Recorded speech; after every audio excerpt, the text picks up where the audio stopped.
Bienvenidos a Preguntas y Respuestas con el pastor Carlos Estal. Este es un podcast de Iglesia Vida Cristiana. Puedes participar enviando tus preguntas al correo preguntasbiblicas@vidacristiana.org.gt. Nos han hecho una serie de preguntas relacionadas con el sacerdocio arónico del Antiguo Testamento y los sucesores de Aarón debido a ciertos acontecimientos que vemos que ocurrieron. Así es que voy a leer estas preguntas, las voy a leer de manera textual. Primera de Samuel 2, del 12 al 16, detalla el pecado de los hijos de Eli y también la profecía del varón de Dios hacia Eli. Allí se rompe el sacerdocio de Aarón por el pecado de ellos y el Señor prepara a otro sacerdote. La pregunta es, ¿de quién desciende el nuevo sacerdote? Seguro que de la tribu de Leví, pero ¿de qué persona? Luego la siguiente pregunta en relación a todo esto dice, Primera de Samuel 4, los filisteos se llevan el arca. Los de Bet-Semes reciben el arca y según leo en el versículo 15, los levitas bajaron el arca. La pregunta es, los levitas que bajaron el arca seguramente eran de los levitas que estaban repartidos por todo Israel. ¿Pero por qué no cuidaron ellos que no se abriera el arca? Ya que yo supongo que debieron de haber pasado varios días o quizá meses para que 50,070 hombres hayan visto dentro del arca. Y la tercera pregunta es, Primera de Samuel 7, del 1 al 2, ¿por qué el arca ya no regresó a Silo? Bueno, comentemos brevemente la respuesta a estas tres preguntas y luego nos detenemos y estudiamos un poco más despacio el asunto. Pero hay algo que hemos explicado anteriormente. Si estudiamos con cuidado el tema del arca, vamos a descubrir que había dos arcas. Tiene que ser. Por un lado, hay un arca que elaboró Betzalel con sus propias manos, con instrucciones de Moisés, que es la que estaba en el lugar santísimo del tabernáculo mosaico. Esa estaba hecha de madera de acacia, cubierta de oro por dentro y por fuera, y encima tenía el propiciatorio, que era de una sola pieza de oro. Y adentro estaban las tablas de la ley, la vara de Aarón que reverdeció y la urna con maná. Esta la cubrían con las cortinas, con las cubiertas del tabernáculo cuando el pueblo de Israel marchaba. Y esta arca iba junto con todos los demás muebles del santuario. En medio de las 12 tribus, marchaban 6 tribus primero, luego venía el santuario sobre los hombros de los sacerdotes y después venían las otras tribus. Pero luego nos encontramos con un tremendo detalle. Y es que el arca iba delante de toda esa procesión conformada por las 12 tribus de Israel. Entonces, ¿cómo podía ir adelante y al mismo tiempo ir entre las 12 tribus junto con el resto del santuario? Ahora, recordemos que cuando Moisés subió la segunda vez al monte de Sinaí, Dios le puso a elaborar estas segundas tablas de la ley porque Moisés rompió las primeras. Y esas segundas tablas, después de que Moisés las hizo con la ayuda de Dios, Dios le dijo, hazte un arca y pon allí esas tablas. Le dijo, hazte un arca de madera de acacia y pon allí esas tablas. Bueno, vamos a encontrar versículos en la Biblia en donde dice que en el arca lo único que había eran las tablas de la ley.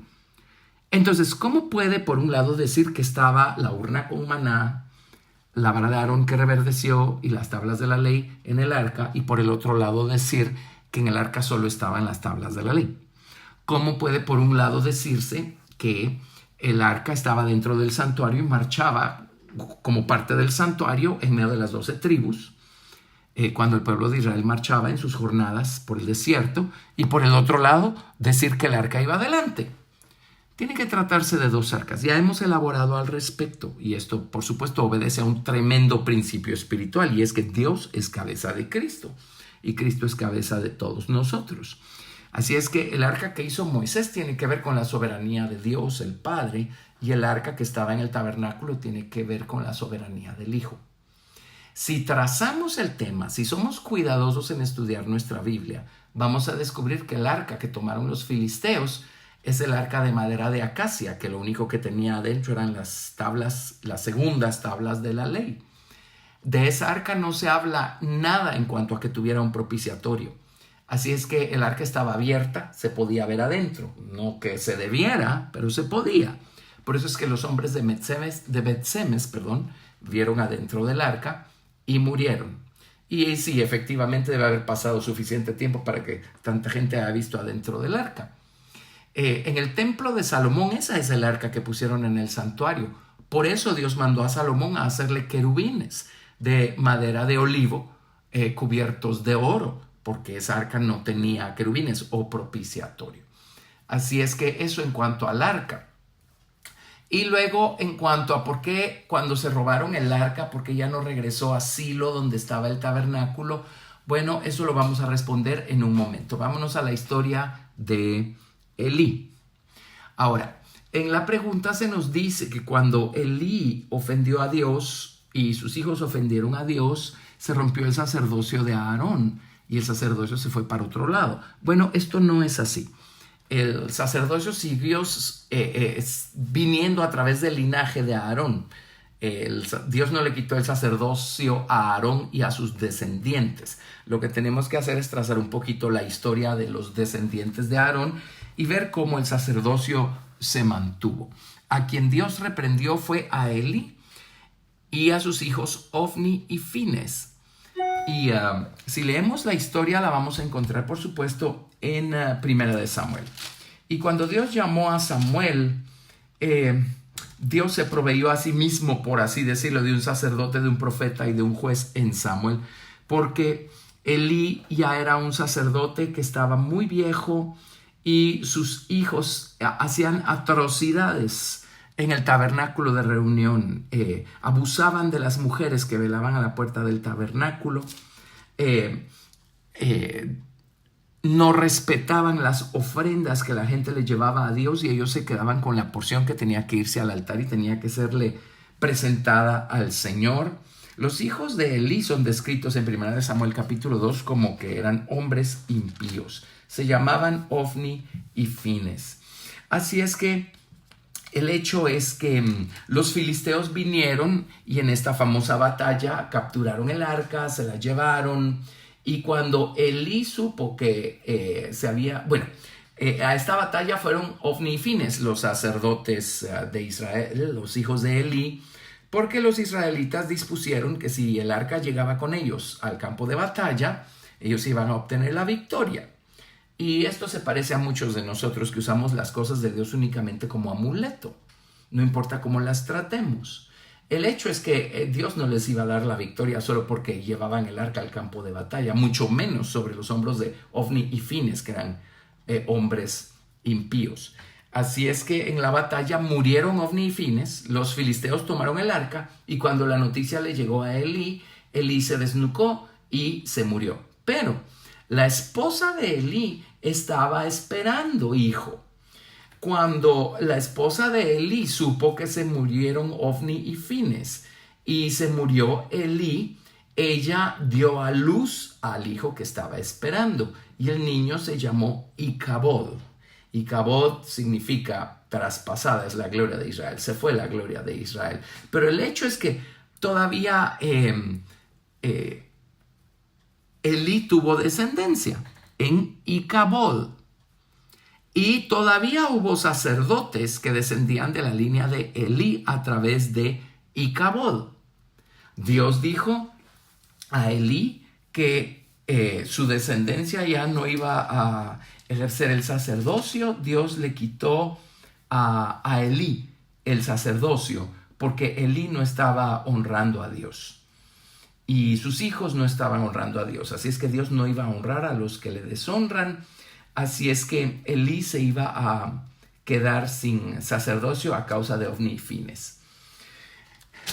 Esto no se cumplió en la generación siguiente, porque como vemos todavía hubo un sacerdote, Ahías o Ahimelech, que fue descendiente de Icabod y era de la línea de Elí. Fue hasta en los días de Salomón que finalmente quitaron a cualquier descendiente de Elí del sacerdocio y el sacerdocio pasó de regreso al linaje de Eleazar o de Fines. Vamos a ver las escrituras acá. Pero Siguió habiendo sacerdotes de ambas líneas, de Eleazar y de Itamar, nada más que ya no de la línea de Elí. Pues no olvidemos que Elí tuvo un tercer hijo, que es Icabod, y siguió habiendo sacerdocios del linaje de Itamar a través de Icabod, el hijo de Elí, el hijo que nació cuando Elí murió. Entonces vámonos a 1 Samuel capítulo 14, verso 3, y leemos lo siguiente. Aquí vemos precisamente cómo hubo un descendiente de Elí todavía ahí en Silo.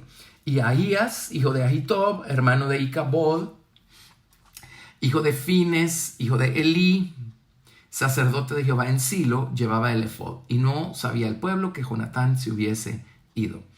Así es que aquí tenemos un hijo de Fines. Esta es otra cosa importante también, y es el hecho que Dios le cortó la vida a Ofni y Fines, pero eso no quiere decir que Ofni y Fines no se hayan casado antes y no hayan procreado hijos. Así es que Ahitob, que más adelante se le llama Ahimelech, o Ahías, que más adelante se le llama Ahimelech, es hijo de Fines, descendiente de Aarón, hijo de Fines, hijo de Elí, hijo de Itamar, hijo de Aarón. Así es que siguió habiendo sacerdotes del linaje de Elí todavía. Este principio es importante porque a veces, Dios habla que va a ejecutar sus juicios de cierta manera, si hacemos algo o si dejamos de hacer algo. Lo dice su palabra. Y muchas veces porque Dios no lo hace en nuestra generación o no lo hace inmediatamente cuando estamos ejecutando la acción, pensamos que o Dios ya olvidó o pensamos que a lo mejor Dios cambió de parecer. Pero muchas veces estas cosas se cosechan más adelante.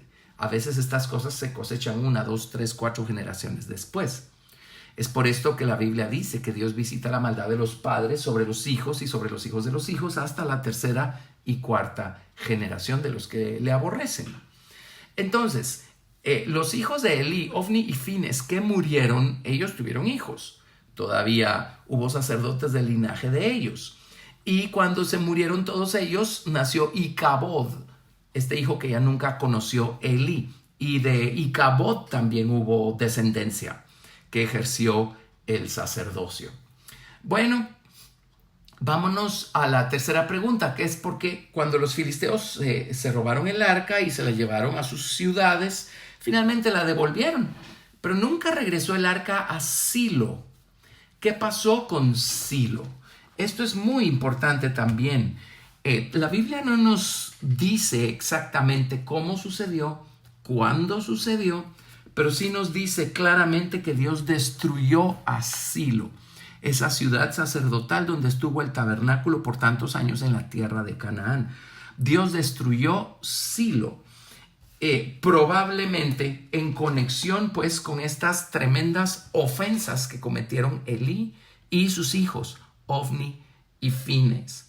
Dios necesitaba santificarse a sí mismo a los ojos del pueblo.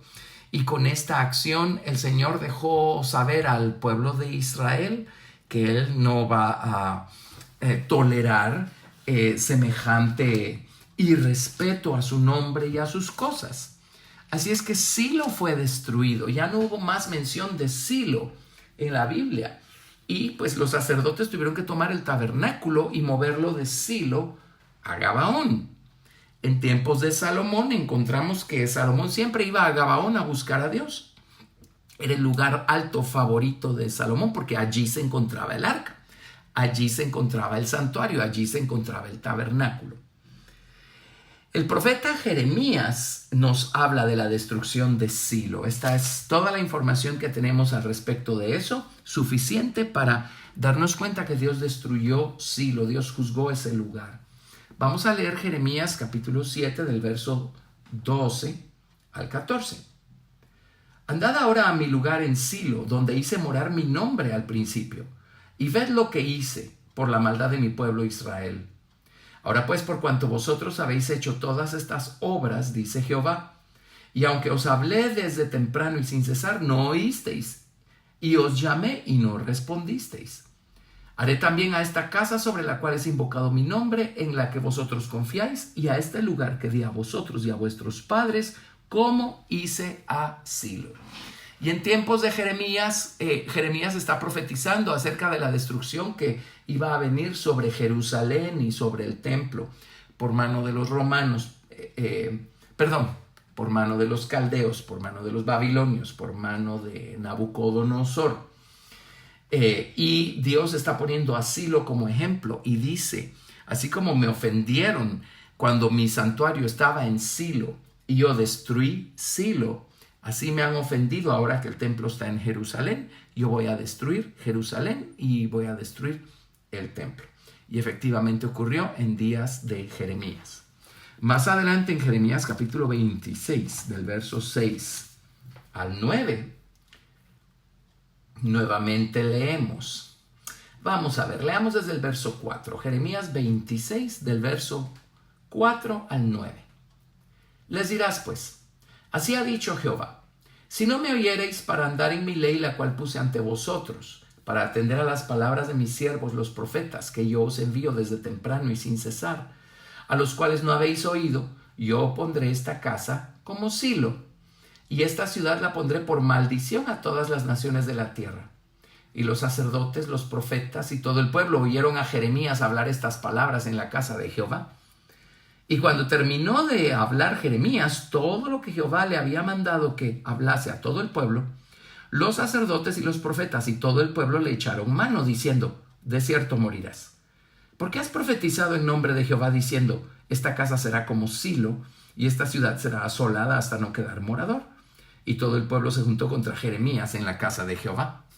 Y le fue mal a Jeremías, pero de todos modos Dios mandó a los caldeos, a los babilonios, y les destruyó la ciudad y les destruyó el templo. Y nuevamente Silo quedó como un ejemplo de lo que Dios habría de hacer más adelante con Jerusalén y con el templo. Así es que Dios no toleró el pecado de Elí y de sus hijos, Ofni y Fines. Nuevamente, la Biblia no nos da detalles en cuanto a cuándo y cómo fue destruido Silo. Probablemente los filisteos en una siguiente batalla llegaron hasta allí con sus conquistas y destruyeron el lugar. Quién sabe a cuánta gente habrán matado, pero a tiempo lograron tomar el santuario. El santuario no fue destruido, el tabernáculo fue trasladado a Gabaón. Y como dije, allí estaba el tabernáculo cuando finalmente en tiempos de Salomón fue construido el templo. Entonces el tabernáculo fue trasladado al templo. Y allí en el templo pues estaban los muebles respectivos del templo, y allí se unieron el tabernáculo de Moisés y el templo de Salomón, o todo el santuario. Entonces resulta ser pues que Dios le dijo a Elí que él iba a cortar su descendencia para siempre y ya no iba a tener descendientes suyos como sacerdotes. Ya vimos pues que Elí tuvo a Ofni y a Fines, quienes murieron, pero Fines también tuvo descendencia. Así es que vemos nosotros a Ahías o a Ahimelech, que era descendiente de Elí. No nos confundamos pues, y obviamente estamos encontrándonos con dos Fines. Estas cosas debemos leerlas en nuestra Biblia para no perdernos. Pero Aarón tuvo a Eleazar, quien tuvo a Fines como hijo. Pero Aarón también tuvo a Itamar. Itamar fue padre de Elí, y Elí tuvo a dos hijos, Ofni y Fines. Así es que Fines, el hijo de Elí, no tiene nada que ver con Fines, el hijo de Eleazar. Muy bien. Así es que vemos todavía en 1 Samuel 14 que un descendiente de Elí todavía está ejerciendo el sacerdocio. Ahora, si nos vamos a 1 Reyes capítulo 2, a partir del verso 26 leemos lo siguiente. 1 Reyes capítulo 2, verso 26. Dice, y el rey, hablando de Salomón, dijo al sacerdote Abiatar, vete a Anatot, a tus heredades, pues eres digno de muerte. Pero no te mataré hoy por cuanto has llevado el arca de Jehová el Señor delante de David mi padre. Y además has sido afligido en todas las cosas en que fue afligido mi padre. Así echó Salomón a Abiatar del sacerdocio de Jehová, para que se cumpliese la palabra de Jehová que había dicho sobre la casa de Elí en Silo. Y aquí estamos hablando de años después, muchos años después. Abiatar todavía era un descendiente de Elí, del sacerdote Elí, y Abiatar todavía estaba ejerciendo el sacerdocio. Pero Salomón quitó a Abiatar del sacerdocio para siempre, porque Abiatar no le fue fiel al rey Salomón. Y entonces, como leímos en Primera de Reyes 2:27, aquí se cumplió el dicho que Jehová habló sobre la casa de Elí en Silo. Entonces, hasta en tiempos del rey Salomón, se cumplió que ya no le quedó un solo descendiente a Elí que ejerciera el sacerdocio. Pero antes de eso todavía pues había descendientes de Elí ejerciendo el sacerdocio. Ahora, esto es interesante porque nuevamente Aarón tuvo 2 hijos, tuvo 4 hijos. Nadab y Abiú, que murieron porque ofrecieron fuego extraño y ellos no tuvieron hijos. Eleazar e Itamar son los 2 hijos que le quedaron a Aarón de los 4 hijos originales, y a través de Eleazar y de Itamar fue que se levantó el sacerdocio. A través de Eleazar tuvo a Fines, su hijo, y vemos que del linaje de Fines Dios levantó muchos sacerdotes. E Itamar tuvo hijos, tuvo a Elí. Elí tuvo a Ofni y a Fines. Ese Fines no tiene nada que ver con el otro Fines.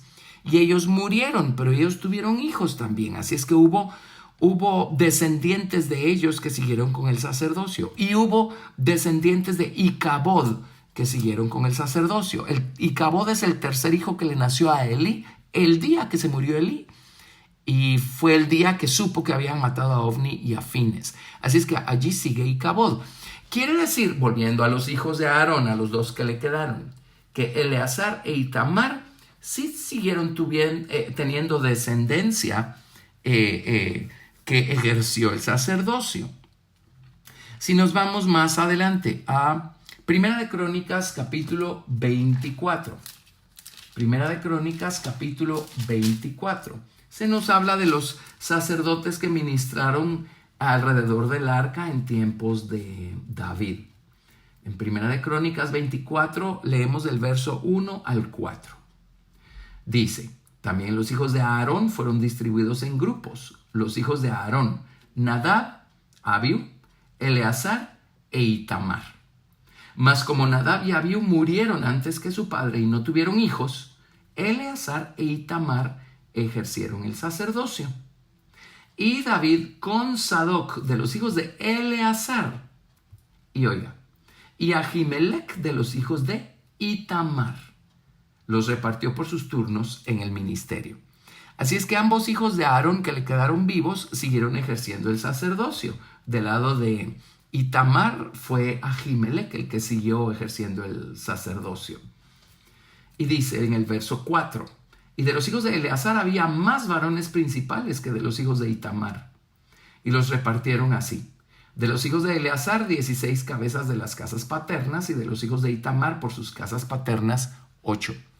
Así es que de cualquier manera siempre los descendientes de Eleazar fueron más que los descendientes de Itamar. Aarón y sus 2 hijos Eleazar e Itamar siguieron ejerciendo el sacerdocio a través de sus descendientes. Pero fue un descendiente de Itamar, Elí, y sus hijos Ofni y Fines, los que ofendieron tremendamente a Dios, y por cuya causa, es lo más probable, fue destruido Silo, donde estaba el santuario. Entonces, generaciones después, vemos que siempre hubo menos sacerdotes de la casa de Itamar que de la casa de Eleazar.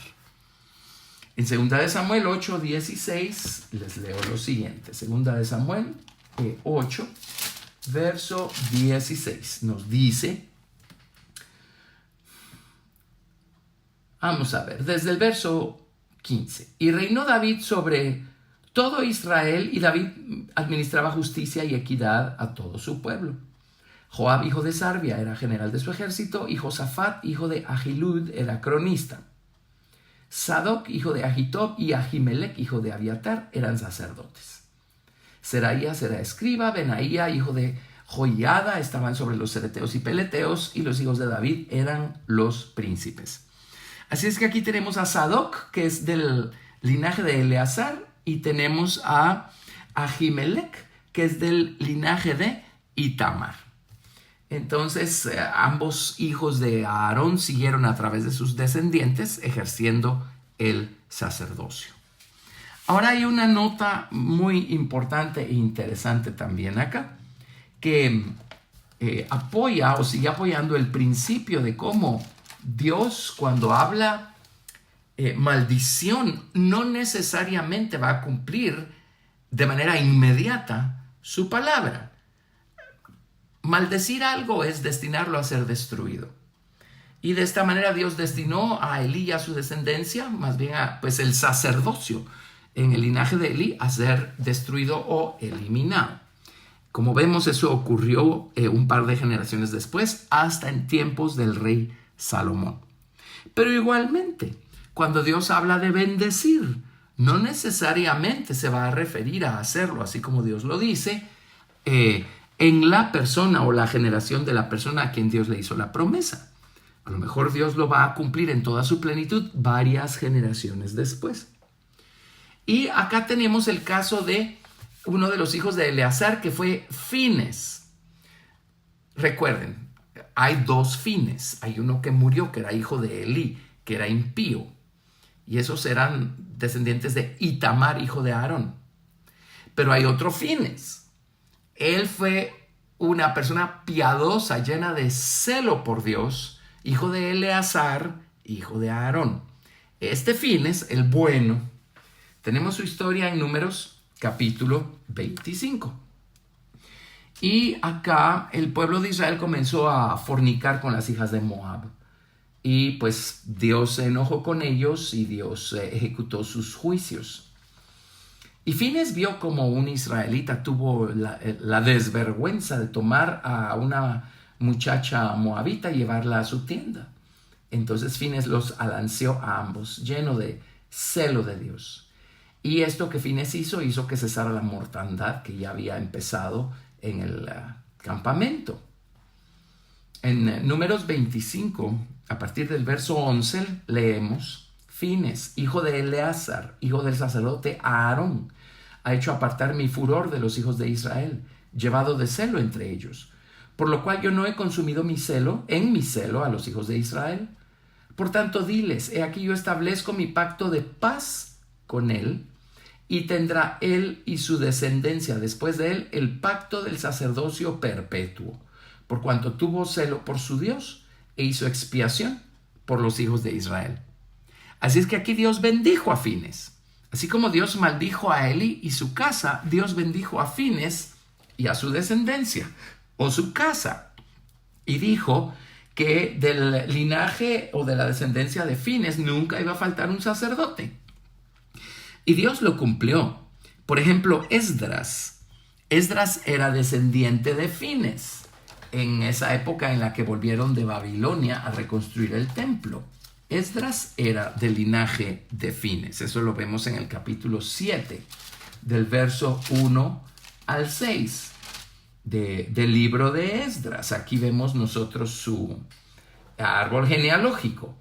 Esdras 7.1 dice: pasadas estas cosas en el reinado de Artajerjes, rey de Persia, Esdras, hijo de Seraías, hijo de Azarías, hijo de Hilcías, hijo de Salum, hijo de Sadoc, hijo de Ahitob, hijo de Amarías, hijo de Azarías, hijo de Meraiot, hijo de Seraías, hijo de Uzi, hijo de Buki, hijo de Abisúa, hijo de Fines, hijo de Eleazar, hijo de Aarón, primer sacerdote. Este Esdras subió de Babilonia y era un escriba diligente en la ley de Moisés. Bueno, aquí vemos nosotros cómo ya en tiempos de Esdras Dios sigue bendiciendo el linaje de Fines, habiendo sacerdotes, ¿verdad?, de la línea de Fines, ejerciendo pues su oficio. Pero esto trasciende todavía más.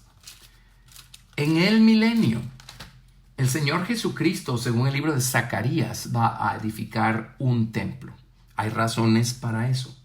y va a haber templo, y va a haber sacerdocio, y va a haber todo aquello. En el milenio hay razones para ello. Y a partir del capítulo 40 del libro de Ezequiel, se nos describe este templo que va a ser edificado por Jesucristo mismo en el milenio. Y vean lo que dice.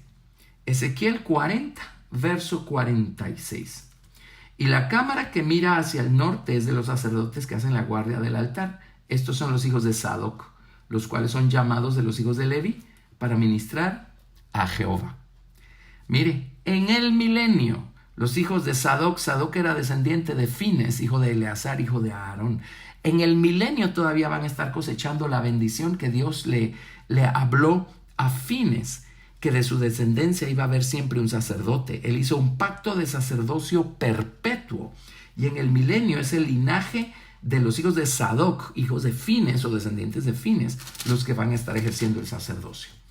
En Ezequiel 43, verso 19, leemos: a los sacerdotes levitas que son del linaje de Sadoc, que se acerquen a mí, dice Jehová el Señor, para ministrar ante mí, darás un becerro de la vacada para expiación, etc. Y vuelve a mencionarlos.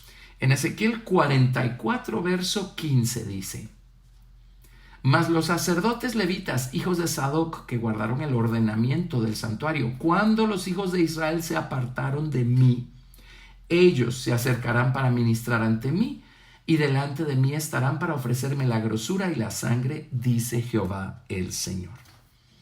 Y Ezequiel 48, verso 11 nos dice: los sacerdotes santificados de los hijos de Sadoc, que me guardaron fidelidad, que no erraron cuando erraron los hijos de Israel como erraron los levitas. Ellos tendrán como parte santísima la porción de la tierra reservada junto al límite de la de los levitas. Así es que Dios va a bendecir la descendencia de Fines a través de Sadoc para siempre, porque en el milenio ellos son los que van a estar ejerciendo el sacerdocio. Vemos acá cómo los hijos de Sadoc permanecieron fieles a Dios cuando todo el pueblo de Israel se apartó de Dios. Eso tiene su recompensa. Y Dios les dio su recompensa y se las dará perpetuamente. Así es que la fidelidad de Fines se reflejó en la fidelidad de los hijos de Sadoc y todos ellos recibieron su respectiva recompensa. Seamos fieles a Dios. Y Dios nos bendice no solamente a nosotros, bendice también a nuestros descendientes. Si fuimos fieles en buscar a Dios, no importa el camino por el que elijan tomar ellos, seguramente nuestro testimonio va a estar allí para seguirlos, perseguirlos y acorralarlos tarde o temprano para que ellos busquen a Dios y lo encuentren. Esa es la historia, pues, del sacerdocio que siempre permaneció en casa de Aarón a través de sus hijos Eleazar e Itamar. Gracias por escuchar Preguntas y Respuestas con el pastor Carlos Estal. Recuerda que puedes participar enviando tus preguntas al correo preguntasbiblicas@vidacristiana.org.gt y quédate atento al siguiente episodio porque tu pregunta puede ser la siguiente a responder.